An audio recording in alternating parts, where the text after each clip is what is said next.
Happy holidays to everybody. As you all know, we missed last month's meeting because of the election. We have a new mayor in Boston. I'd like to remind everybody first to please shut off your cell phones, if you don't mind, and that this meeting is being taped by Matt Conti, and also from David from Emerson. He's a student from Emerson. We have a couple of people from the press, of course, Phil Allendella. Phil, right? Phil. And we have Terry from the Metro. Terry, where'd you go? There you are. Thanks, Terry, for coming. So we'd like to get started. First on the agenda, we have some new board members that we didn't have a chance to get have introduced last meeting. So we're just going to go down the line and have all the board members just say a few words and introduce themselves. If that's okay. Ron LeDuc, DePasquale Ventures. Lisa Santarpio, St. John's School in Boston's North End. I'm going to say a few more words. I'm the Director of Advancement at St. John's School, and my job is to focus on institutional advancement and financial growth. And how we do that is with our marketing of the school, public relations, the major fundraising that we do, like our annual gala every year, and building business relationships within the North End. We're the oldest Catholic school in Boston proper. We turn 119 years old in January. And we're the only Catholic school in the North End and surrounding communities of Charlestown, Back Bay, West End, South End. With our new principal, Karen McLaughlin, we are growing by leaps and bounds through our new academic programs, our state-of-the-art technology, our educational enhancements and school improvements, and we've also developed relationships with NEMPAC, the Coast Guard, North Bennett Street School, and newly with DePasquale Ventures. So you all know it's a great school. It's a big part, an important part of the community, and we need to continue to preserve and promote this great institution. And I'm pleased to be a member of the board, to work with the board in the great work that they do in the North End community. Thank you. Hi, I'm Matilda Iverson. I'm an intern for the Chamber from Suffolk University. Hi, I'm Tara Shea, owner of Coconuts on Everett Street. Hi, I'm Lena Buttieri. I work at the Century Bank here at the North End. I've been working in this community for over 23 years. I am grateful to be part of this tight community. I look forward to building many business relationships as well as everyday customers, and I look forward to many years to come with many of you. Thank you. Good afternoon, everyone. My name is Craig Riom. I'm the general manager at the Fairmont Battery Wharf, and recently moved to Boston from Toronto in July. And I'm also now a resident of the North End, so I joined the board for those two reasons. Just a public service announcement. On your tables, the Fairmont Battery Wharf will be hosting the American Red Cross Blood Drive, January the 2nd. So I've provided some little flyers, as well as if you run a business and you'd like to put a little poster up in your heart of house for your colleagues or in the middle of the table. And this is really cool. You get Dunkin' Donuts coffee, you get a t-shirt, and then I've also put a little 2-for-1 afternoon tea voucher for the Fairmont if you participate. So thank you very much, and it's a pleasure to be here today. Hi, I'm Toni Gilardi. I am one of the principals of the Elite Boston Landmark Realty. I've lived in this neighborhood my entire life as a resident and also as a business owner, third generation business owner and resident of this neighborhood. So we have long time ties, and because of those ties, I am the liaison to both the residents and the businesses, trying to bridge some gaps between the residents and businesses. And being both, I felt as though that was a good position for me to be. Again, it's Elite Boston Landmark Realty. If anybody needs any real estate advice or help, please feel free to call. Hi, I'm Frank DePasquale, DePasquale Ventures. I think most of you know me. I'm just going to pass it on. Massimo Taveri, lifelong resident and owner of Ira Trattoria, Hanover Street. Guy Martinetti, Salmaria Italiana on Richmond Street. Thank you. Damien DiPaolo, business owner and resident. You know, it's great to be a part of this chamber, and you know, I strongly suggest that anybody and everybody urge other people in the business community to join, because we do need more people and more numbers to get through whatever it is we need to get through as a business community. Joe Bono, Los Angeles and Beneventions. I forgot to mention that Kathy Carangelo is here from Sal Matina's office. Maria Popolo is here from Senator Petroselli's office. At this time, I would like to open up to the floor any new members. If you would like to introduce yourself and say a few words. Jason, I think that last time we... Jason, I'm representing St. Anthony's Club, the sponsors of St. Anthony's Feast. Thanks, Tony, for emailing me the invite to join. We're happy to join the chamber, and we wanted to join as well to thank mostly everyone in this room for supporting us every year. It's a balance between residential and business donations that make us the largest person in England and one of the largest and best pieces in England, I would say. But so I just want to introduce myself and say thank you, and look forward to being a member of the board, the chamber. Would like to introduce themselves or just open to new business? Hi, my name is Sherry Snow. I'm the director of the North End Music and Performing Arts Center, otherwise known as NEMPAC. We're very happy to be a new member of the Chamber of Commerce. And a little bit about NEMPAC, we're a nonprofit organization in the North End, and we've been here since 2001. We see over 580 students a week here in the North End. We provide music programming at St. John's and the Elliott School, and we're excited to be growing in the neighborhood, and I'm looking forward to all of your support and seeing more support in arts and music in our neighborhood. So thank you very much. Anybody else would like to say a few words? Please. Hi, my name is Teresa Sapienza, and I'm co-owner with my son Paul Sapienza, Sound Shapes. We're Boston's destination for skin and body rejuvenation. We've been here for a while, but we're new to the chamber. And if anybody wants to come by and get rejuvenated for the holidays, we can do it all non-invasively for you. Great. I do have one question though for the new general manager of the Fairmont. This is really very easy. You're from Toronto? Toronto's home. I do trust you are a Bruins fan now, correct? I lived in Vancouver 2 years ago, and New Jersey and Vancouver. So.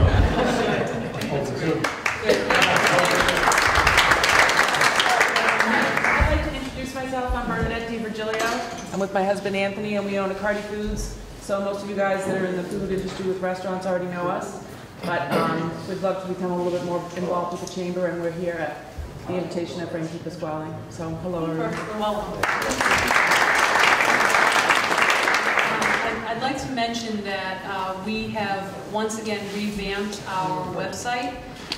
We've done some remarkable things and made some great progress recently, so if you haven't visited the website, please do so. We now are on PayPal, so if you find it tedious to send in a check or write in a check, you can now pay your dues or sponsorship or make donations to the chamber right through our website. It's very convenient. Okay?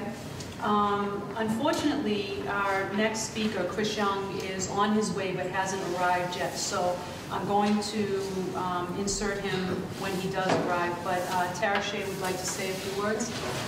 Everyone, just want to talk about a few of the holiday events that are going on in the North End, all of which will hopefully bring people out and about and purchasing items at your stores, visiting your restaurants.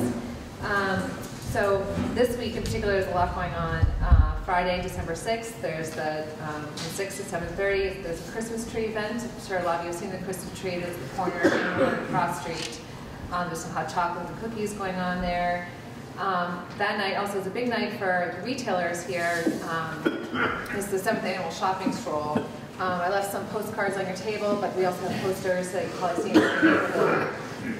This is a big night for retailers. Like I said, the stores are staying open late. A lot of stores are offering discounts, light refreshments, music, that type of thing. We're also raffling a huge gift basket to everyone who participates in the stroll.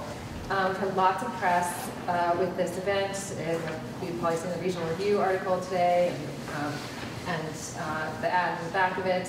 All of the retailers have sent out emails to their customer base. That's thousands, tens of thousands of people have sent emails to, flyers to the concierges at all hotels. We are on the calendar in the Boston Globe, as well as Wear magazine. We also have Facebook and Twitter. So all this being said, this has done a lot of press to bring a lot of people into the North End. It's gaining popularity, which means people will be coming to the restaurants, people will be coming to shop. So if anyone has any questions about that, they can see me. I have some postcards on the table, and if anyone would like to put a poster in their business, please do. On Saturday, December 7th, there's a 3 o'clock, there's a party at the Sturdy Rink. There's a Toys for Tot drive going on, again, well publicized. On Sunday, December 8th, from 10 to 1, there's a brunch with Santa at Aragosta at the Fairmont.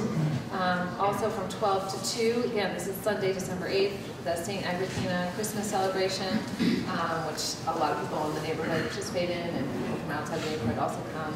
And 1 o'clock, Santa arrives by helicopter at Pupilo Park, so you can hear the helicopter swooping down into the North End. On Wednesday, December 18th, there's the Desaro Center holiday party for kids in the North End, of which toys were donated by the Chamber for that event. In addition, Stop and Shop grocery cards were also donated by the Chamber for that event for needy families. And also, we also donated some Stop and Shop grocery cards to St. John's for that event as well. I should also mention that the Christmas tree that you see at the corner of Hanover and Cross Street was donated by was supported by funds from the Chamber as well. I'm sorry, what? Can you keep that out there? Sure, the tree that's at the corner of Cross Street in Hanover, the Chamber of Commerce purchased that tree. I thought it was for the beautification committee. Yes, it was the North End Beautification Committee is indeed sponsoring that event. We're also just supporting their efforts by buying the tree. Sure. Also, there's a few Christmas concerts going on at Sacred Heart Church on this Thursday, December 5th, and Saturday, December 12th. Again, bringing more people into the North End to celebrate the holidays. And again, we're just asking you to promote these events with your staff, your clients, your customers, and we hope this brings a lot of business here to the community. Thank you. If you didn't get all of that, thanks to Matt Conti, we now are streaming his calendar, so you can feel free to go on our website, on Matt's website, and there's a full calendar there. I'd like to move right along to Frank O'Brien from the DPW. Thanks, Frank. Good afternoon. Thank you. Well, that's all right. If everybody can hear me all right?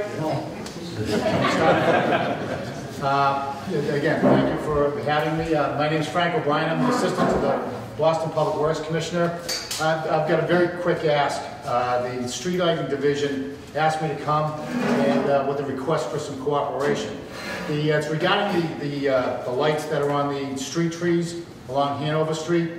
Is in essence what's happened is all of those lights that are on the street trees are tied into our street lighting poles, and in essence what it's doing is it's overloading our system. So what happens when the system gets overloaded, the system shuts down, so all the lights go out. So we're trying to avoid that. We've had some issues in the past. I thought it had settled down a little bit, but again, they're just overloading our system. And when we do get around to reconstructing Hanover Street, we'll have a larger capacity. But right now, the lights that are connected to our streetlight poles, that would just respectfully ask if you can remove them, and would suggest that you tie them into your own business.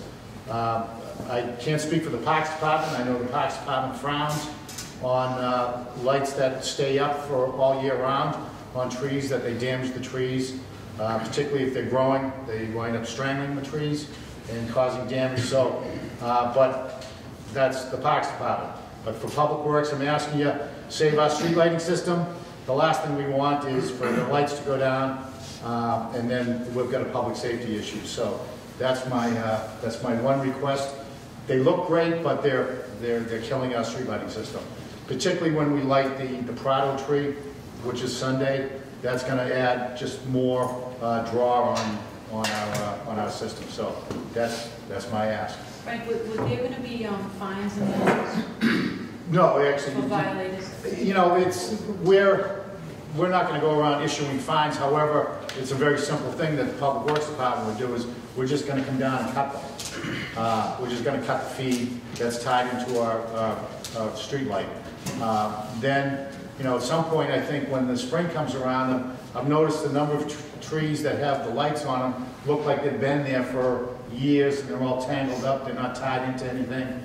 And I'm probably going to ask the Parks Department if they can clean up the trees to get some of those old lights out of there. But there won't be fines, but again, what we'll be doing is we'll just be cutting them away. So that's my request. Thank you. Right. What are we looking for time frame wise? When is this upgrade supposed to happen? Hanover Street, I'm not sure. It's a month, a year? Oh no, there's nothing in the pipeline right now for reconstruction. Because if you're going to reconstruct Hanover Street, it's probably going to be some redesign involved in it, neighborhood meetings, meeting with the chamber and the residents. So that's, you know, we're probably talking 2 years away anyways. Does anybody else have any questions for Frank now that we have him here trapped? Thought I was going to get out of here. Thank you for doing Salem Street. Oh, you're very welcome, Robert. Salem Street was a very difficult task for all involved. Public Works, along with the residents, the Reverend and his operation, and the businesses also.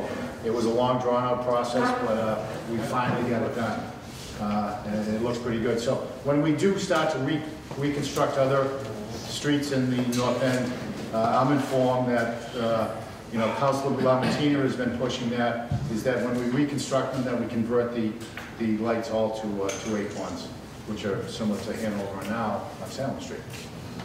Do you know when the Parks Department is going to get around to cutting down the lights? I've actually fielded several calls on the subject and really haven't had a chance to bring it up. But since you did, I think it's important that we, you know, try and preserve the life of our trees. They look beautiful around the neighborhood, but they are a mess, and the lights are really destroying some of the limbs. Yeah, no, Tony, I'll talk to Bernie Lynch from the Parks Department before the end of the week and see if I can get an answer for you on when they can come out and just get them off. I'm sure while they're in there, they'll probably do some pruning and, you know, that's needed also. Excellent, thank you. Anybody else? No? You put crosswalks at Prince and Salem? Yes, Yeah. the ramps. Big stops, yeah. Yes. Soon? The crosswalks aren't in there? Yeah, the ramps are gone, but the crosswalks aren't in there. They're probably looking for a break in the weather as far as the temperatures go to put the thermoplastic down. My guess is that sometime within the next week. Okay. That they'll, we don't let those go for too long. So, but thank you very much. And thank you. Merry Christmas. Next we have John Romano from the MassDot, and he's going to tell us about the tunnel closures. Thank you, Toni and Frank, for having us here today. For those of you who don't know me, my name is John Romano. I'm the Municipal Liaison for the Mass Department of Transportation. I'm here with my colleague, Neil Boudreau, who's the State Traffic Engineer. And we're going to talk to you about the Callahan Tunnel Rehabilitation Project. The quick and dirty up front is we're going to be closing the tunnel completely for 75 days starting December 27th of this year and going until March 12th of 2014. The presentation, we will go through the why and the how and the related traffic detours that are going to be associated with it. This project is not going to be easy. It's going to have some disruption for people. It's going to delay people getting to the airport. We're asking people to plan ahead and to make sure they give themselves a lot of extra time. However, the approach that we're taking as we'll go through here, you might say that we're ripping off the Band-Aid. and doing this as quick and as painless as possible, but there will be some disruption involved. We looked at several different options, which Neil will go through, and we felt that this was absolutely the best way to accomplish it. For those of you who know me, I used to be the liaison for the Big Dig when the Big Dig was going on. One of the major complaints that we got, not only from residents and businesses in the neighborhood, certainly from people trying to get into the neighborhood on a daily basis, relatives coming to visit people, and certainly customers coming to the businesses, is that every day it seemed like it was a different way to get here. Ramps were closed, detours changed constantly, and people were always confused. They never knew which way to go. If they went down today, they couldn't get there tomorrow, or the direction was reversed. So as someone who deals with the community all the time, I'm usually the first person who tells the traffic or the construction people, I don't want something shut. I want it partially kept open in some way, shape, or form. After going through the various scenarios, I felt that this was absolutely the best way, because we can give a consistent message to people to let them know how they can get to the airport or to East Boston or the points north. It's a consistent message. It may take a little bit longer, but you won't have to guess every day about which way you have to go or how you have to do it. You'll know up front. We have detour maps. We have all kinds of information on our website that we'll talk about. And that we felt was the best way to be able to get through this. So I'll let Neil run through the presentation. It's about 15 minutes. We'll go as quick as we can. We always have a busy agenda, and then we're happy to take questions. I did put some signage on some of the tables. There's also one at the back if you want to put your name and your email address. We will keep you up to date with project emails as we move through the process. And I'll collect those before we leave. So if you want to fill those out, I'll be happy to take those. So again, thank you for having us. And with that, I'll turn it over to Neil. Okay. Thanks, John. Again, I'm Boudreau, I'm the state traffic engineer. Basically, the reason we're doing this, and if anyone's driven through the tunnel, you know that the deck is in deplorable condition. Last December the 12th, we did pave over it to buy us some more time, a Band-Aid on top of it. But it's a 1960s original concrete deck that basically we've chipped and patched and fixed things throughout the years, but we need to get in there and actually rehab the whole deck. Also, you can see in the top right-hand side, the gutter line and curb, those are rotting and falling apart. Some of you probably remember 4 or 5 months back, or 3 or 4 months, there was a manhole that actually fell in on a Sunday afternoon right into the travel lane. We have to fix it. We can't just keep doing the patches. And then the bottom right-hand side is actually the wall panels. That got the most media press of all. The wall panels are falling off. We're going to replace those as well with a better system. Again, because it is a tunnel, and it's a small tunnel, unlike the newer tunnels that we had that were built in recent years, this one is a very small constrained tunnel, and it basically creates problems for us in terms of trying to go outside the box in terms of construction. We only have 13 feet, 8 inches clearance top to bottom, and the width from wall to wall is only 21 feet, 3 inches. That's not even really wide enough for 2 travel lanes that it's carrying today. There's no offset to the shoulder. So it makes it difficult for us to do any work in there. So as John mentioned, we did look at, our first approach was, let's do this in phases. Let's keep one lane open, see how long we work. Our estimates were there's going to be 5 to 5.5 months for each barrel of that one lane open. The problem with that is it's a 7-foot lane, which is nice for the motorist. The contractor gets 8 feet 3 inches to work. Not really much room for him to work and actually get the work done. And the other issue is because it is a tunnel system, it has a fire suppression system. So every 300 feet, there's standpipes, so if there was a fire in there, the fire department would be able to get to them. So it would really constrain the contractor. So that 5.5 months, I think, would end up being longer. And at the end, we still would have had to do the center of the road. And that would have still involved a full closure. So I don't think we really would have, I think we would have created more traffic problems and headaches for people to do it this approach. One of the other issues with the one-lane operation is, as you all know, it's fed from 2 directions, 93 southbound and then the New Chardon Street ramp. Right now, with 2 lanes in the tunnel, 2 lanes funnel in and they can travel in the tunnel. To do 1 lane, we would have to basically merge those 2 lanes together in 235 feet. And as you all know, the Massachusetts driver doesn't like to merge. They like to wait till the last second, causing havoc, and it basically would have caused gridlock basically up on New Chardon Street in the 93 southbound tunnel. So the only way we would have to do this would be shut one of those approaches. Obviously, we probably would have closed the surface street. That would have diverted all that traffic around, to another location. Early on, we went to the governor's office as one of our first stops because we had to sell this to them as well. And they said, well, how come we can't just run counterflow operation in the summer? Well, before the Central Artery Tunnel, that was an easy thing because it was a surface street access. But now we don't have that luxury. And we would have had the reverse direction, 5 signals in downtown Boston to be able to cut the angle to get in the exit where the Sumner comes out. That would have caused basically gridlock in downtown Boston. It really wouldn't have solved the problem. I think it would have caused more traffic headaches. And it would have been really tough for emergency response. So our approach was, and we started at 4-month closure. And we started putting our engineering minds together, to look at ways we could try to accelerate this as much as possible. And we got down to a 2.5-month closure duration. Total soup to nuts to do the whole deck in there and all new curb and gutter lines. So during that will be all completed once we finish that 75-day period.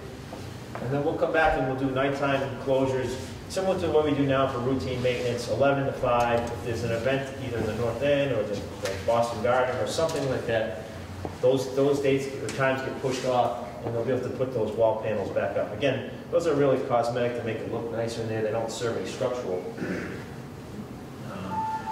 And how did we get to the time frame? Everyone wants to know, well, why did you pick December 27th? And how did you get there? We looked at traffic volumes of what's going to the airport historically. Everyone thinks that January is a busy travel time. It is, but it's not as actually anywhere close to what happens in March, April, and then heading into the summer. It's actually a lower period for the airport. And then we also try to piggyback this in between the Tobin Bridge. I'm sure you all know the impacts of having that lane taken out of Tobin in each direction. We finally opened it back up a couple of weeks ago, and we have to finish that work come mid-April this year. So we needed that capacity on that roadway so that we could absorb some of the impacts of the Callahan. We also have some work that's coming down the pipeline on I-90.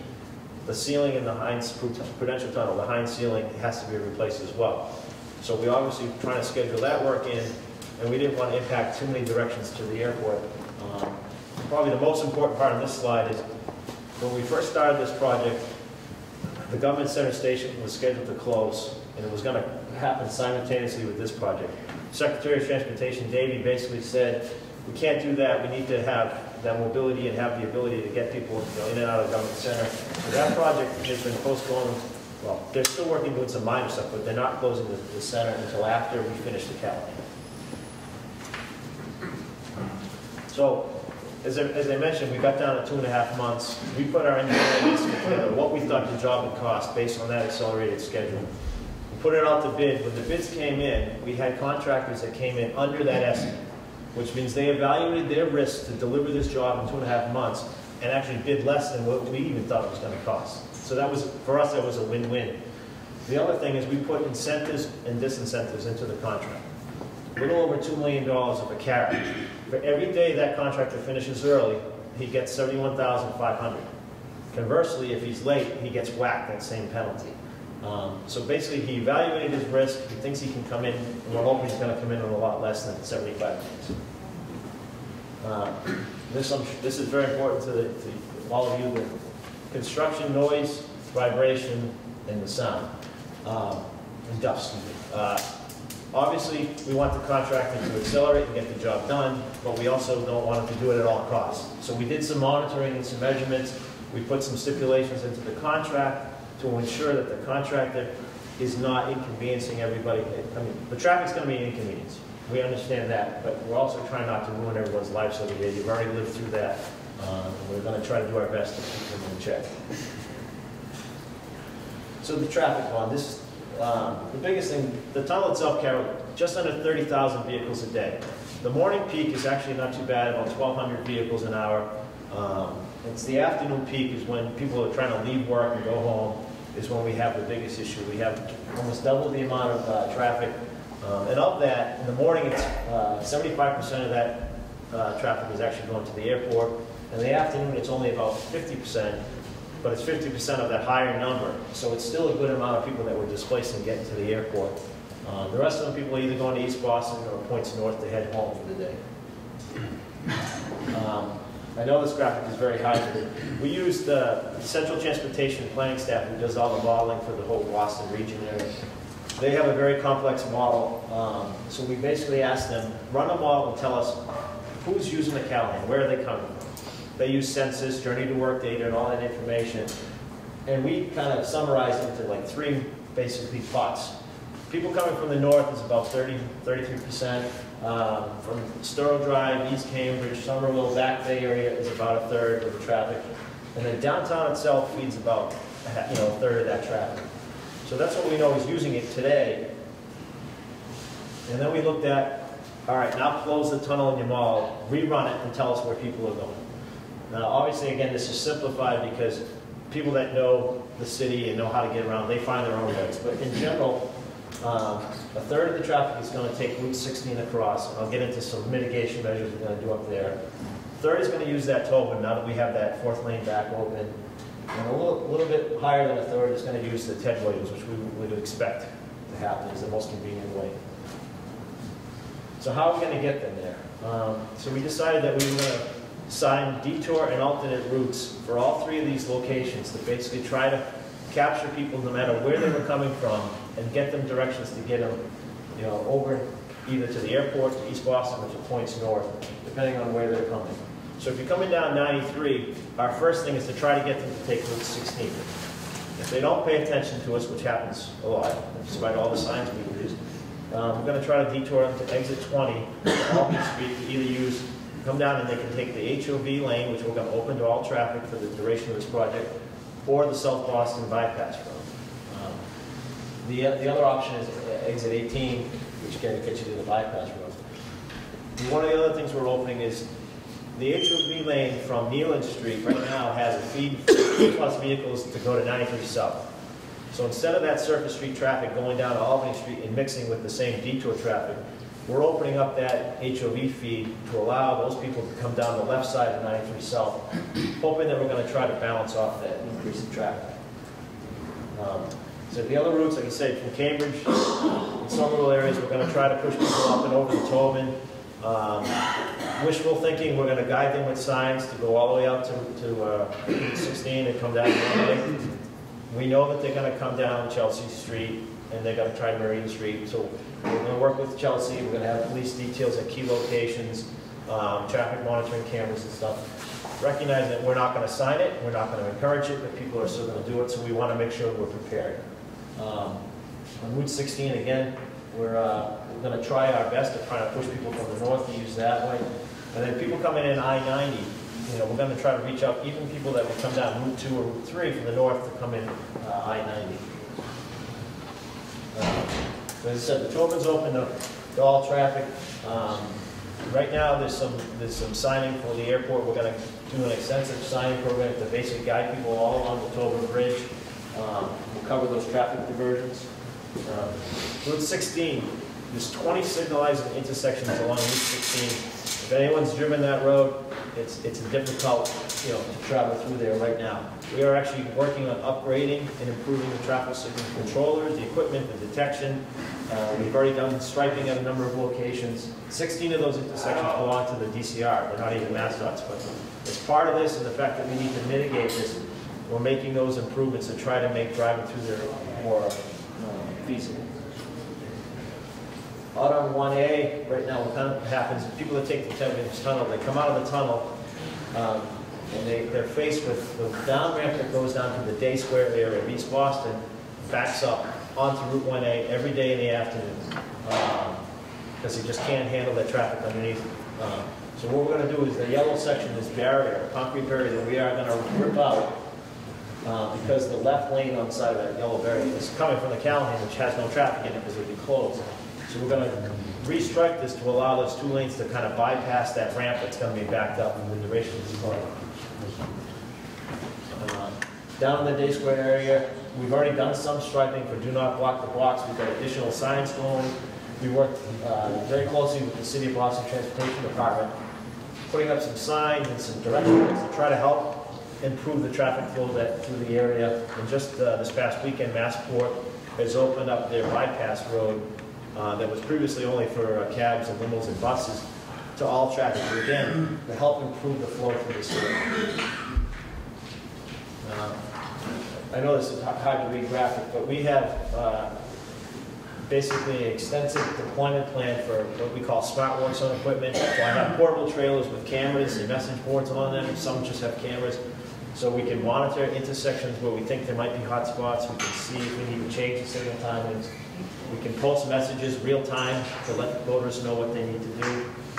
It's also going to be using a threshold-based system, whereas similar to the travel times, if you've been on the interstates where we have travel time 5 minutes, because we have signal intersections through this corridor, I can't say it's for 5 minutes, for you, but then you hit all the red lights, it's going to be 15 minutes. So we're going to use thresholds based on the level of congestion and help guide the motorists. And if it's extremely congested, we're going to suggest one of the alternate routes, all with the intent of trying to guide them around. And you can't see all the dots, but we have an extremely extensive police deployment plan to make sure that we have all the key intersections covered. We're going to go really heavy the first few weeks as people are trying to find their way around, and then if things are working okay, we'll start scaling back, and then something turns up again, we'll put more out there. But the whole goal is to make sure that we try to keep traffic moving. As I mentioned earlier, all the feeder roads that come into Boston, big giant green signs that say best route to Logan, come down 93. So we're actually going to put construction signs in front of, to basically tell people to guide them where we want them. So we want you to take I-90, we're going to try to push you that way. Same thing, got to come down Route 1 if you're coming from the North Shore area. And finally, we're going to do our best to try to help encourage people if they want to use an alternate mode of transportation, recognizing, it's an option. The system is constrained, as we know. But for the Blue Line system, we're going to add 1 train on the evening, which is when our worst period for travel is in terms of the impacts of the Callahan closure. To 1 a.m., there'll be an extra train running in the system. On the Silver Line bus, from 7 a.m. in the morning till 10 o'clock at night, there'll be an extra bus in the system running. We can't add that in the peak hour because they're already running every bus possible they can run in their peak hour, the PM peak hour. And then the Logan Express, we're working with Massport to try to encourage people to use the Logan Express out of Woburn, and they're going to adjust their schedule based on what they're seeing for the delays. What's that? So just a minute to talk about our public outreach. This is probably about our 45th or 46th presentation of this nature all around the area to groups like yourself to help get the word out. These are our best help by you passing the information along to your employees, your friends, your relatives, your customers. It helps us get the word out. We have a website. There's some fact sheets that I put out on the tables. These here, the website is on it, and also those sign-in sheets, we can get you information. On the website, the key thing will be is by next week, we are going to have all the detours that Neil talked about, PDF printable detour maps with like turn-by-turn descriptions. So just like if you were to go on Google and pop something up, you get the map and the written words. We will have those for each of the areas up there. With that, I'll open it up to any questions. We're actually going to, Craig just came up with a great idea. We're going to actually post this on our website for you. Okay, great. So, and we actually have a button that you can download on your website that will connect you right to our website. Okay. So we can send that. I'll send it to you, Toni, and then you can put that on. Yeah, you can send it to Matilda, and she'll make sure that it gets on the website immediately. Great. Thank you. Yes, do we have any questions from the board members? I know that a few times we've discussed that there aren't really signs anywhere for the north end. You have Chinatown, I think, in the town. We don't have north end, though, legally. What's the chance of getting something like that, to help us as far as getting business towards here, people seeing it help. We talked with the district guy. Yeah, I don't know from coming on 93 or coming into the city streets. From where all the streets. detours are coming into the city where you propose to put up signage. It's pertinent to us. Yeah, I mean, the problem is I can't put North End and the airport detour sign the same thing. It's too confusing for people. it's one of the conditions that we're really trying to get people to understand where to go. And all we're using is the airport symbol with an arrow. We're trying to make it as simple as possible because people, no matter how hard we try, we put messages on the boards and all that stuff for this project. And after the construction stuff, we could talk to the district about putting some kind of real sign. But for the construction, we're just using very simple. Even if your concern is long-term, that we can talk back to the district office and see if something can be done. I'm sorry, we cannot hear you. Damien asked about north end signage. Correct. It's not something we can do as relation to the project, but after when the project is done, because we're just putting detour stuff up. But we can look at that long term. We can talk with the district office and see if there's something like that that can be done in the town.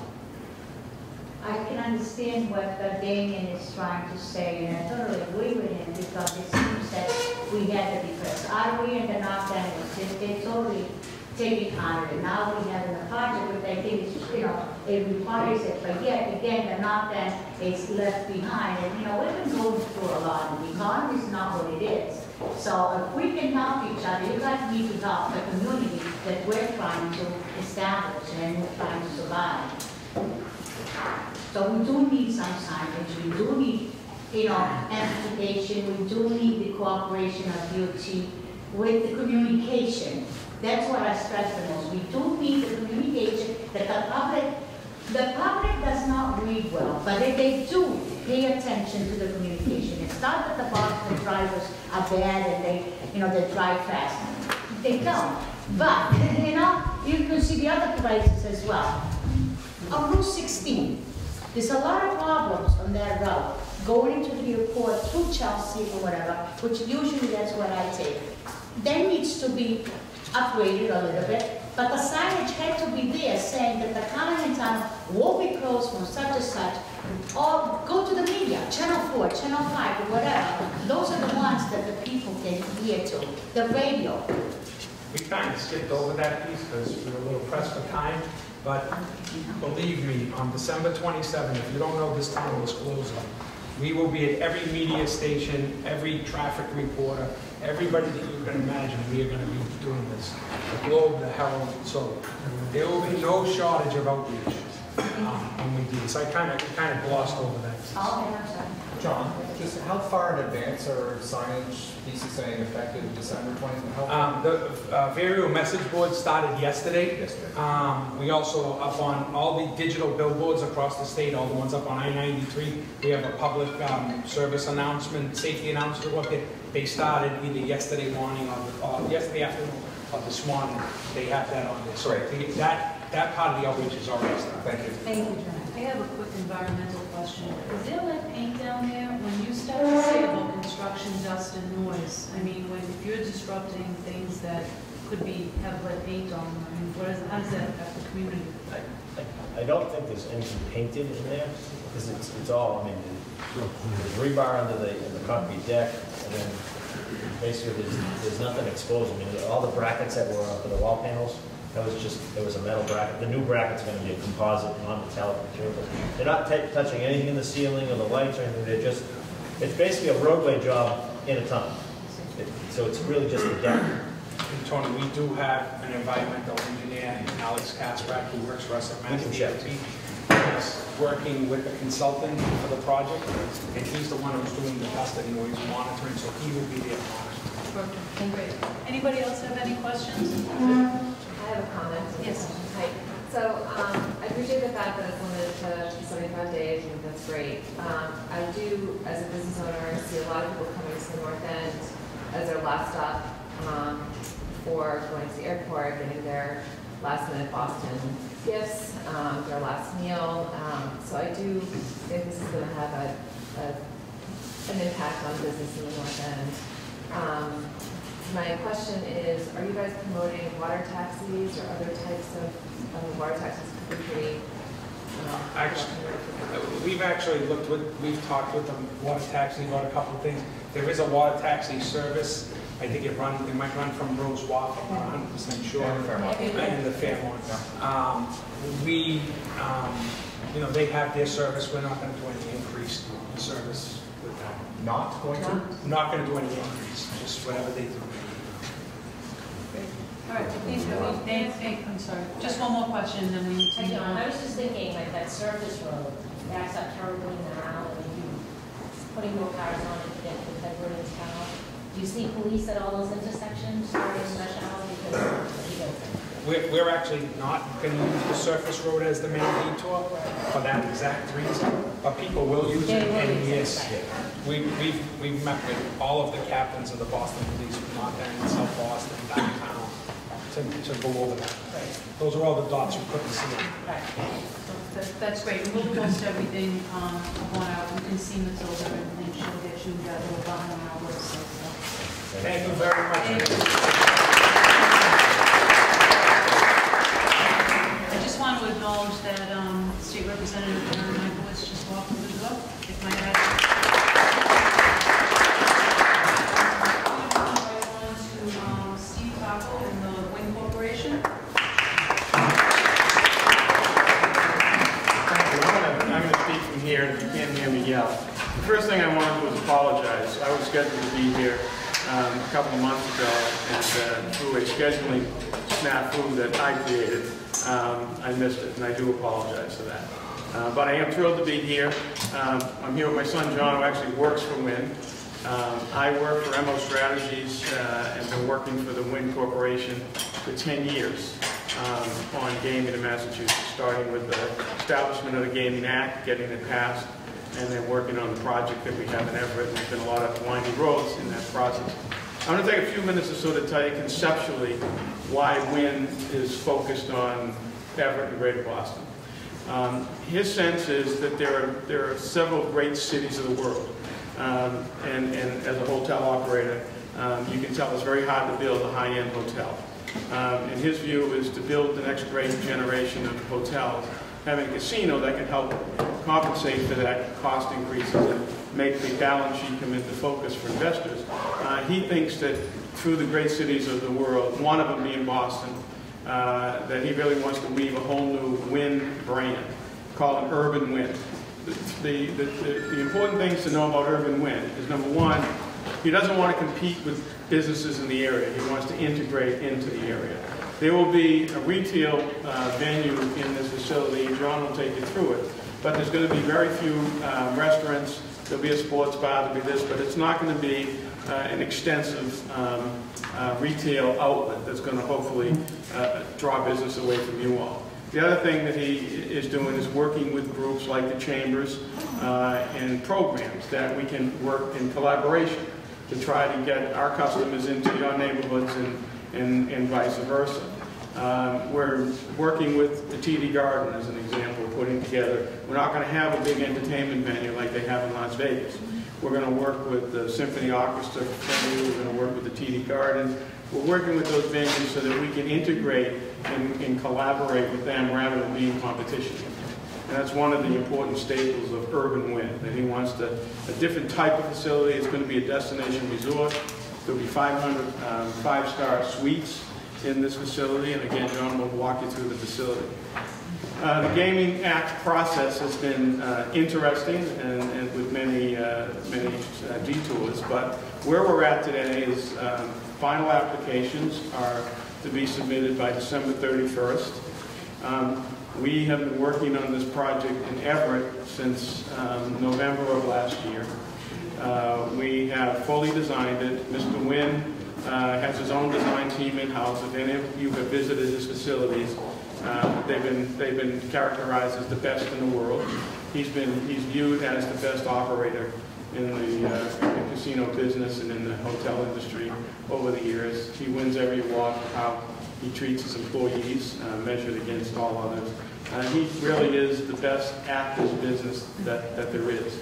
So I think in many ways Massachusetts is lucky to have him as one of the competitors to the process, because at the end of the day, the more money, the higher value facility you have and the more money they bring into the Commonwealth, the more money the Commonwealth gets. Our facility alone, we think in year one, will throw off about $200 million in direct tax payments to the Commonwealth. And it will simply escalate from there. So, and that's with a baseline revenue target that we think we can surpass. We're cleaning up a polluted dump site in Everett. The old Monsanto site that will never be cleaned up otherwise. We're spending in the ballpark of over $40 million to clean that site up and to rehabilitate the waterfront. We're going to have a water transportation system that links in with the various points of the harbor that will go under the bridge there. We're actually looking at designing low-profile boats, so you won't have to wait for the bridge to go up and down over that over the border. And we'll have kayak ramps and park access. The whole front of the venue, and John will go through it, is for public access. We're connecting with the park, the DCR park that's over across the river, and we're going to make this a walkway from there into Boston, and we're going to take some water transportation down the Mystic River towards Malden and Bedford as well. We'll employ roughly 4,000 employees. There will be about 8,000 construction workers over a 24-month to 30-month period of time.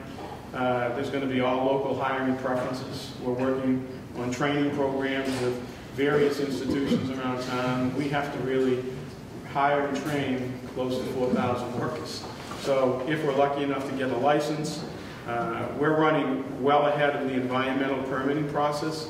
It was another decision Mr. Wynn made so that if and when we get a license, we can be in the ground fast. So we expect to be in the ground. They think they'll award a license March or April. If they do that, we think we will break ground before the end of next year. And then it will be about a 24 to 30-month cycle to finish the project. During that cycle, there'll be all kinds of ramping up. They'll be hiring employees, getting them trained from top to bottom. They pay the highest pay grades in Vegas. Their average pay is well over $40,000, and it goes well up into the over $100,000 for most all the workers. He's never had a layoff in 47 years, and he thinks his great strength is because he has the best workforce available. And he prides himself in that and thinks that really is the defining difference between people that go to his facility and the kind of experience they get. The casino itself is going to be smaller than most casinos that are in the process, and you'll actually be able to access the whole facility and the restaurants without walking to the casino floor. He wanted to do that so people could have access, kids could go to the waterfront and not have to walk in and through a casino if they want to enjoy the property, which is going to be quite spectacular. They just opened up a new venue at Wynn in Las Vegas, and they have a 4,000 flower balloon that goes up and down, and a Ferris wheel that spins around with another 8,000 or so flowers, and it's pretty spectacular stuff. And he's going to bring that quality to this location. The other thing that we think is real important is 53% of Wynn's business is international. They have a huge presence in a facility in China, Macau, China, and they have extensive facilities down in Latin America.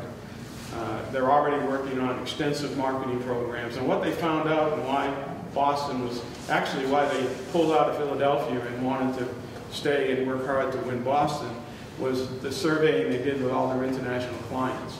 And Boston is truly viewed as an international destination. A lot of those people go to school here, they come here for health care. So he believes that he will have the bulk of his visitors will be out of the country. And that's going to be a very important target market for them. That is something the Gaming Commission was very focused on, because they don't want to just generate new dollars from people that are already spending money. They really want to go bring new dollars into the region, and then we, of course, can spin those people out of the casino into the neighborhoods. Myself, my son and his wife and new baby and my daughter all live in the North End, so we pay particular attention to this. I've worked with several friends here in government with Mr. Bonapane, and with Frank has been sort of a mentor in how different ideas we can do as we engage and move forward in a collaborative way with this chamber in particular. We think we can add real value here. It's really close to the casino. If we're going to do extensive traffic work in and around the facility and probably really spur the final resolution to Sullivan Square, which has been a decade, several decades long mess. So it'll really be easy to get from our facility into the North End. In a matter of today, I got from that facility to the North End in 6 minutes. So until you don't normally go that way because you're not heading towards Everett, but if you go to that site and then drive into Boston, you'll be surprised. So we want to make sure it's seamless. We're going to have shuttles that will take people into the North End, and we're going to work on promotion programs that John can get into. But we're hoping our application is going to be about 6,000 pages long. It's due in 3 weeks. The Gaming Commission will then do about a 2-month review of all the applicants, and then they'll make a selection. So that's where we're at. We want to be, and they want to integrate good neighbors, not just to the Everett community, which really needs some help, but also beyond that. And they see the Boston, the North End, Charlestown area really being a place where they want to be a part of it, and we certainly will make sure that happens. So I'm going to turn it over to John to walk you through the facility, and then we'll take some questions. Yeah, thanks guys for having us today. Quickly take you through sort of our design and thought process. We have 4 resorts in operation now, the Wynn and the Encore, and hey, my bankers. The Wynn and the Encore in Las Vegas and the Wynn and the Encore in Macau, and we're opening the Wynn Palace in the Cotai Strip. And you can see some of the photos in this book. But everything we do, each one of those resorts is rated Forbes, actually 10 stars. Forbes 5-star for the hotel and Forbes 5-star rated spas. And we keep that rating current. It's one of those things that you have to stay on top of every year and reapply and get recertified. And we're very proud of that, and it's what we intend to do here. We're about 500 hotel rooms. There'll be about 650 square feet with the smallest room, up to about 2,300 square feet will be some of the largest suites at the top of the facility. Anywhere you can see that windmill, if you're familiar with the windmill just over the Alfred Street Bridge, you'll be able to see the resort. It's about the same size as the tip of the plane. So it's 385 feet, that's about 382 feet. So, it's a good eye line to work up to. But the water transportation, which Steve touched on, we're very excited about the boats. We have a study underway with the Boston Harbor Association, how we can link into the existing water transportation infrastructure. But they're going to be very high quality boats. Designed low profile to get under the bridge. We have, it's a 3-stop loop that we're going to start with. One will be in this area. We haven't figured out exactly which dock, but somewhere around the North End. Somewhere near the convention center, and then back to the Wynn Resort. And that's something that I think is just another benefit to this area, because not only can you get on our water shuttle to go to our resort, you could be a conventioneer and get on the water shuttle and come to the North End. I could say, and many of you guys have seen us around the restaurants, but when all of our executives are in town, they generally make it a priority to eat somewhere in this area. So they are not unfamiliar with the great food and the great amenities and the great experience that the North End brings for Boston. It's one of the things that makes Everett even more attractive. We're connected by the water. We are a few minutes up the road. The way that some of our highest end clients operate, you can have a guest that comes in from China for 2 weeks. And they could be comped not just a suite, but some suites for their whole family. They make it a family experience. So they may enjoy gaming with one of his friends or a cousin or something. But the rest of the family, they want to get out there and see stuff around the town. And so we'll send them out into the North End to dinner, to some of the museums, to some of the local things. We have a very robust concierge program. We have a lot of discerning guests, and it needs to be at the highest quality to service those type of clients. So we will make it a priority so that the restaurants that would like to participate, and the stores and the shops, and certainly the North End as a region, or a Little Italy, should be included, and we want to work together on making that a convenience and training our concierge staff on what is available in the region. We also have a program that was born out of Las Vegas called the We Save. It's the Wynn Employees Save program. We had a number of businesses, restaurants, theaters, shows, museums, saying, hey, you've got 12,000 in Las Vegas, we have 12,000 employees. You have 12,000 employees that, you know, they don't want to hang out at your restaurant, your hotel. They are always looking for new things to do. So how can I get in to market to your employees? So born from that, we have an intranet site for each one of our employees that we can communicate different deals. And these are anything. It could be a special promotion at a restaurant, come and enjoy a restaurant and have a free glass of wine, or something like that.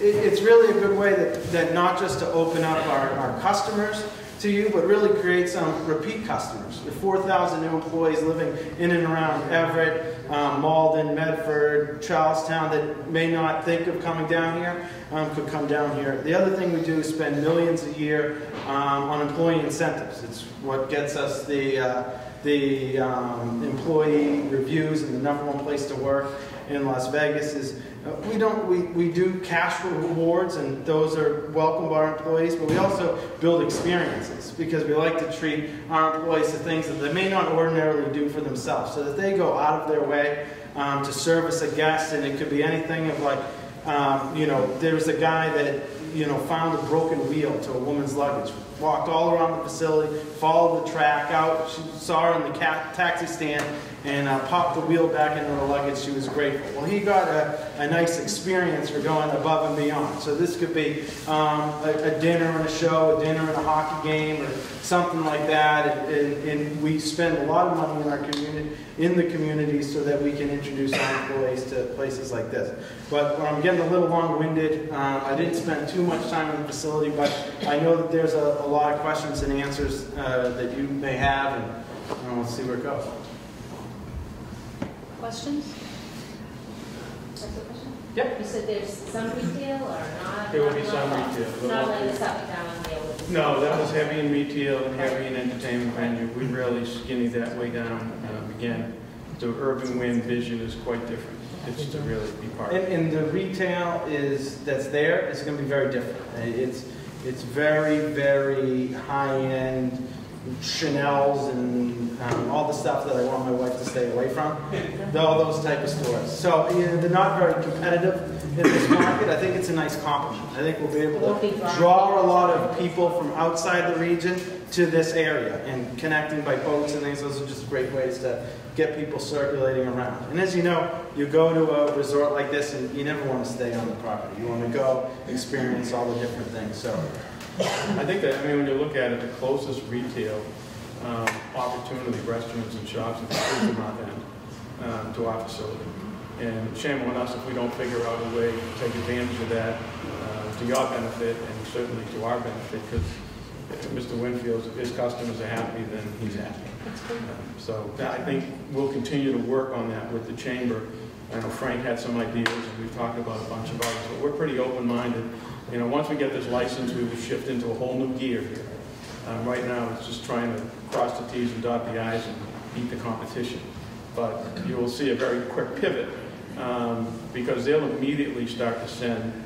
They'll probably move about 30 to 50 management people out here over the following 3 to 6 months who will really begin to get into the nitty-gritty of how we're going to build these collaborations and what we're going to do together.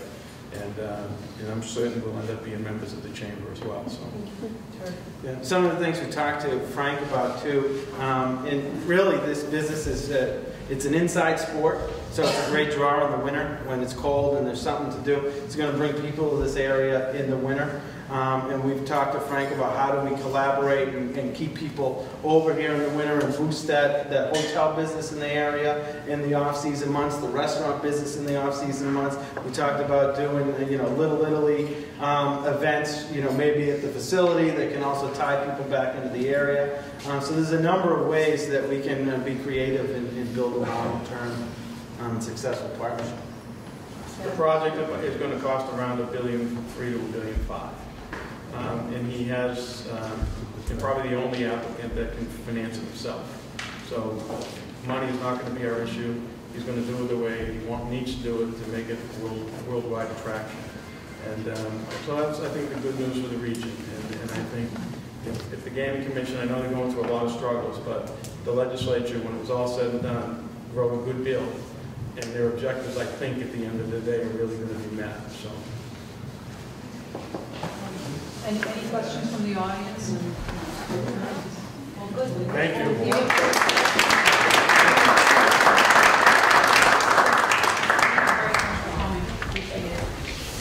Okay, I know it's uncomfortably cold in here, so we're gonna I just want to say two things. Tonight we have a fundraiser at Rico for Sal Lomatina, starting at 5 o'clock. And on the 12th, also at Rico, starting at 5 o'clock, is a fundraiser for Marty Walsh. Are there any questions, any concerns, any suggestions? We're not going to make the donation at feet. Well, maybe Mr. Wynn would like to. Just so you know, the church has a broken window, and as soon as we walked in and realized that there was a broken window, we actually called repair people, so we're going to have that fixed for the church right away. But is there heat here? I'm not sure if there's heat in here, but now that we're aware that it is very frightfully cold, we will probably try and help the church do something about that, because it is absolutely freezing here. So I don't want to take up any more time. Thank you very much.